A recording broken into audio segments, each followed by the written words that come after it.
Olá, nessa aula do nosso curso de narrativa para games, a gente vai falar um pouquinho eh, sobre grifos de história. O que são glifos de história? Bom, glifos de histórias é um termo criado por um designer, um narrative designer, assim como eu, chamado Eddie McRae. Ele é neozelandês, se eu não me engano. Ele fala que livros de história são fragmentos de história que o jogador pode acessar enquanto joga, ou seja, não são necessariamente um personagem contando algo, são coisas que o jogador vai descobrindo no cenário do jogo, tá? Como assim? Vamos explicar, né? Então, anotações, livros, grafite numa parede, hieróglifos, sinais de trânsito, tudo isso é glifo de história. Então, ele divide esses glifos em três tipos. Ele fala que existem os tomos, os flavor tests e as características ambientais. Tá? Então, a gente vai pegar, falar um pouquinho de cada um desses em separado. Bom, o que são os tomos? Os tomos, eles são pedaços de textos que podem ser lidos em momentos de paz dentro de um jogo, né? Ou seja, são aqueles jogos, geralmente jogos de exploração, é, jogos de terror, point and click, tem bastante.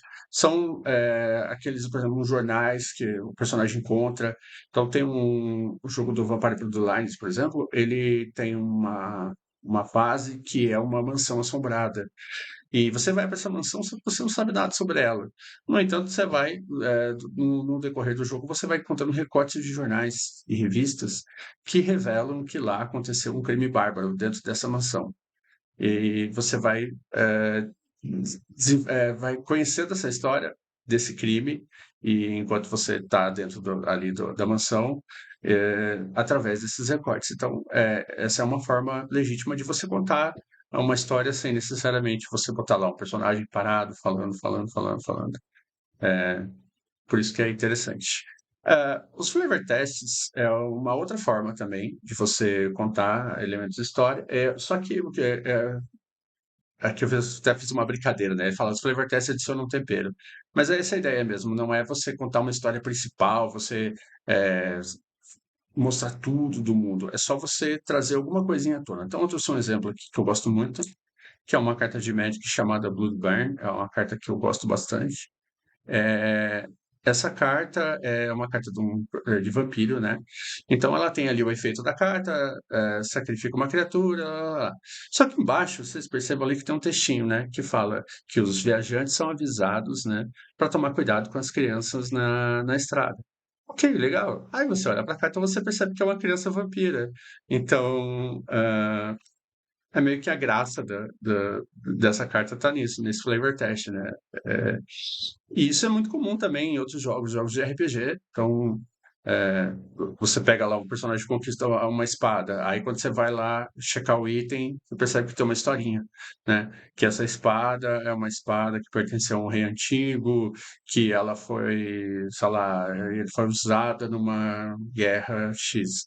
E aí você pode até não saber nada sobre isso e deixar quieto, deixar de lado, ou você pode até querer investigar e de repente encontrar mais sobre essa história dentro do jogo. Enfim, o flavor text é isso. Ele é uma coisinha, é um textinho, ele é um temperinho, né, para trazer alguma coisa de diferente ou até engraçada. Enfim, isso vai muito do autor, né, do jogo.